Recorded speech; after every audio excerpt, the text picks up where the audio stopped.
চলো ননদের বিয়ে সারাদিন কি করলাম তোমাদের সঙ্গে শেয়ার করি। So hello everyone, welcome to my channel. Hi, আমি সাবনা। তোমরা সবাই কেমন আছো? আশা করছি ভালো আছো। আমিও অনেক ভালো আছি।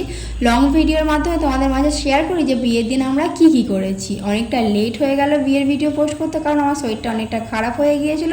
ভিডিও এডিট করতে পারছিলাম না, আর ভয়েস তো দিতেই পারছিলাম না, সেই জন্য একটু লেট হয়ে গেল। সরি, কিছু মনে করো না।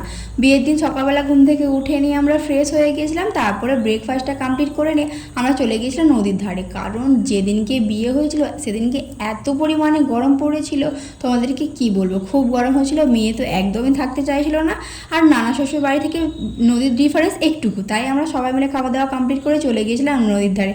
ওখানে বসে অনেকক্ষণ ধরে নদীর হাওয়াটা উপভোগ করে আমরা আবার চলে এলাম বাড়িতে, কারণ বরযাত্রীর লোকেরা চলে আসবে, আমাদেরকে তো একটু রেডি হতে হবে। বিয়ে মানেই তো সাজুগুজু, তো যতই গরম হোক সাজুগুজু তো আমাদের করতে হবে। বাড়িতে ফিরে মেয়েকে খাইয়ে দাইয়ে নিজে গোসল করে নিয়ে বসে বসে রেডি হতে। বিয়ে বাড়ি মানেই তো ঝামেলা, বলো, সকলকে টুকিনাকি একটু করে তো সাজুগুজু করিয়ে দিতেই হবে। সবাই নিজের লোক হয়, তাই সকলকে সাজিয়ে দিতে হয়। সকলকে একটু করে টাচ আপ দিয়ে দিলাম, নিজে একটু সাজুগুজু করে নিচ্ছিলাম। আর বিয়ে বাড়ি মানেই তো গর্জিয়াস করে সাজুগুজু, যতই গরম পড়ুক না কেন মেয়েদেরকে সাজুগুজুর দিক থেকে কেউ থামাতে পারবে না। তো সেই মধ্যে একটা গর্জিয়াস ড্রেস পরে নিয়েছিলাম, আর সবাই জানো এই ড্রেসটা আমার বান্ধবীর। আমি তোমাদের অনেক ভিডিওতে বলেছি এই ড্রেসটা আমার বান্ধবীর, আর আমার পুরানো বান্ধবীর। আমরা যখন ক্লাস 5-এ পড়তাম তখনকার বান্ধবী। তো দুজন মিলে অনেক ভালো ফ্রেন্ড ছিলাম। তো ও বললো যে তুই বিয়ে বাড়ি যাচ্ছিস, আমার ড্রেসটা পর, তাই নিয়ে নিলাম, পরে নিলাম। বলো কেমন লাগছে।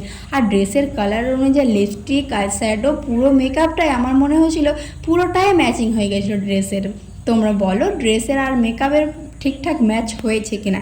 এই ইয়াররিংসটাও ফ্রেন্ডের খুব ভালো লেগেছিলো। আর আমি যে চুড়িটা পরেছি ওটা আমার হাজব্যান্ড কিনে, যেটা এডি স্টোনের। সাজুগুজু তো প্রায় আমাদের কমপ্লিট হয়ে গেছে। সবাই মিলে চলে এবারে খাওয়া দাওয়াটা কমপ্লিট করে নিই, না হলে বরযাত্রীর লোকেরা চলে আসে, তখন আর খাওয়া দাওয়া করা যাবে না। তো আমরা খেতে বসেছিলাম। আজকে স্পেশালি আমাদের বিরিয়ানি হয়েছিল, আর আমার বিরিয়ানি হলে তো আর কিচ্ছু চাই না।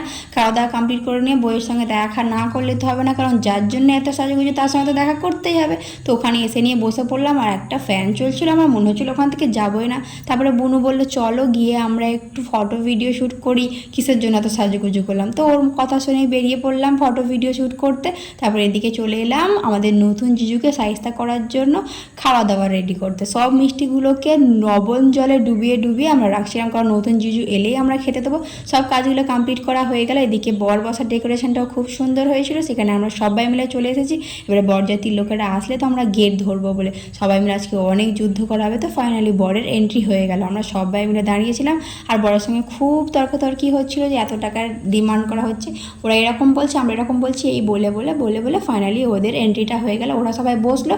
পরে আমরা চলো সবাই নদীর ধারে যাই, কারণ প্রচণ্ড পরিমাণে গরম পড়েছে। খাওয়া দাওয়া কমপ্লিট হয়ে গেছে, সব কাজ কমপ্লিট হয়ে গেছে। এবারে গিয়ে বসে নদীর ধারে নদীর হাওয়া খেয়ে শরীরটাকে ঠান্ডা করি, মনটাকে ঠান্ডা করি। আর নদীর হাওয়া খেতে কার কার ভালো লাগে? আমার তো নদীর ধারে বসে থাকলে সব কিছু ভুলে যায়, এত ভালো লাগে। তারপরে শাশুড়ি মা ফোন করে বললেন যে ওদের বিয়ে পড়ানো অলরেডি স্টার্ট হয়ে গিয়েছে, তোমরা তাড়াতাড়ি চলে আসো। তো সেই মতো আমরা এসে দেখলাম যে বিয়ে পড়ানো স্টার্ট হয়ে গিয়েছে। ওরা এবারে বেরিয়ে পড়েছে শ্বশুরবাড়ি নিয়ে যাওয়ার উদ্দেশ্যে। ওদের গাড়িটাও রাখা হয়েছিল নদীর ধারে, তো আমরা আবার চলে গেলাম নদীর ধারে ওদেরকে নিয়ে। বিয়ে হয়ে যাচ্ছে, শ্বশুরবাড়ি চলে যাবে, সকলের মন তো খুব খারাপ হয়ে যাচ্ছিলো, কিন্তু কিছু করার নেই, এটাই তো নিয়ম, সকলকে চলে যেতে হবে। ওর জন্য তোমরা সবাই দোয়া করো। সবাই ভালো থেকো বন্ধুরা, বাই বাই।